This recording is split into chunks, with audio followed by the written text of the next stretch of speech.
Pour François Hollande, cette croissance nulle est comme un gros tronc d'arbre sur sa route. Il ne peut plus avancer car il ne tient pas ses promesses. Le président avait promis à tout le monde que la croissance allait repartir à maintes reprises. Ce n'est pas vrai. Le président avait promis aux Français que la courbe du chômage allait s'inverser. Avec une croissance nulle, ça n'est pas possible, même si quelques milliers d'emplois ont été créés au deuxième trimestre, ça ne suffit pas à inverser cette maudite courbe. Et puis, le président avait promis à l'Europe, à nos partenaires, à Bruxelles, que la France allait réduire son déficit. Là encore, avec une croissance nulle, le déficit ne peut pas réduire. Pour une troisième fois en 3 ans, le gouvernement va devoir aller expliquer à nos partenaires, aux fonctionnaires de la Commission européenne, qu'il faut nous accorder un nouveau délai, que le déficit budgétaire réduira plus tard et qu'en échange, on va prendre l'engagement de faire de nouvelles réformes. Ça va être difficile, ça va être peut-être humiliant. En tout cas, c'est le grand chantier des prochaines semaines. D'ailleurs, toutes les déclarations de ces derniers jours mettent en place le théâtre de cette discussion. Alors, quels sont les leviers de croissance qui subsistent en France? On le voit, l'investissement est en berne, le déficit commercial se creuse, 29 milliards d'euros au premier semestre. Seule la consommation semble à peu près résister. La consommation a augmenté de 0,5% au deuxième trimestre, mais ça compense à peine la baisse équivalente du premier trimestre. Quand les salaires augmentent très peu, quand la crainte du chômage reste très forte, il est très difficile d'espérer une consommation qui reste tonique et qui va tirer la croissance.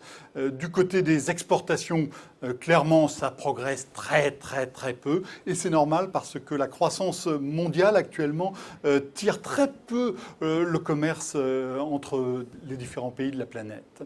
Du côté de l'investissement, les marges françaises sont parmi les plus basses en Europe.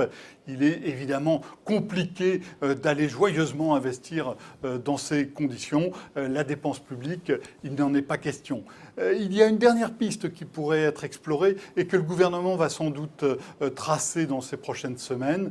Ça concerne le logement. La loi Duflot a été une catastrophe. Elle a gelé le secteur du logement pour des années, où elle l'aurait gelé, puisque des mesures sont en train d'être prises, d'autres mesures vont être annoncées. Et là, ça peut être un levier qui permet de changer relativement vite la donne dans ce secteur. Mais c'est un tout petit moteur de la croissance. Ça ne suffira pas à revenir vers des taux de croissance de 1,5 ou 2%.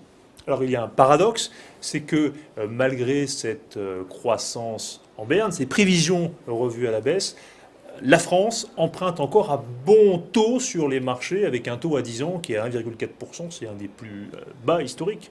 Oui, il faut se réjouir du faible taux des taux d'intérêt payés par l'État français pour emprunter.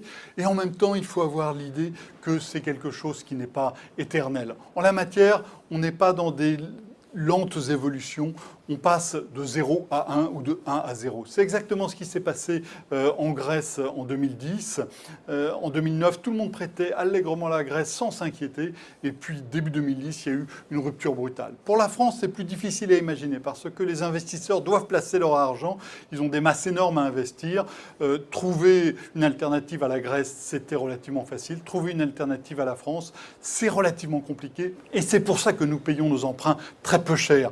Mais on voit bien que c'est un critère par défaut, que c'est une défense fragile. Plus la France perd en crédibilité, plus le jour où les investisseurs chercheront une alternative ailleurs se rapproche.